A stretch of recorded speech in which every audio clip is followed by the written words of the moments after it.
আমরা জানি গোপনে সবাই আমাদের সাথে যোগাযোগ রাখে, সবাই যোগাযোগ রাখে। এখন অনেক হয়েছে গোপনে অভিসার, অনেক হয়েছে গোপন, এখন হইতে হবে ওপেন। স্বাক্ষর করার পরে আজকে আবার বিপক্ষে অবস্থান নিয়েছে। বিয়েই যদি করবা না তাহলে কাবিনে সিগনেচার কেন করলা? সংসার যদি নাই করবা তাহলে কবুল কেন বললা?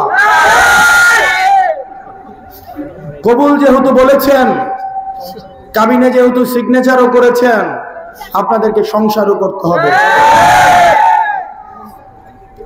সংসার যদি না করতে চান, রাস্তা খোলা আছে, জনগণের সামনে এসে বলতে হবে আমরা ডিভোর্স দিতে চাই। লক্ষ লক্ষ কর্মী নিয়ে হাসিনা হাঁটতো, আর এখন মাঝে মাঝে মিছিল দেয় তারা। পদ্মার বাজারে বলে জয়, লাকসামে আইসা বলে বাংলা। লক্ষ লক্ষ জনতা কিন্তু থাকে নাই। জুলুম যদি জমিতে লেখা হয়, আসমানে তার সাথে সাথে এই ফলাফল লেখা হয়ে যায়।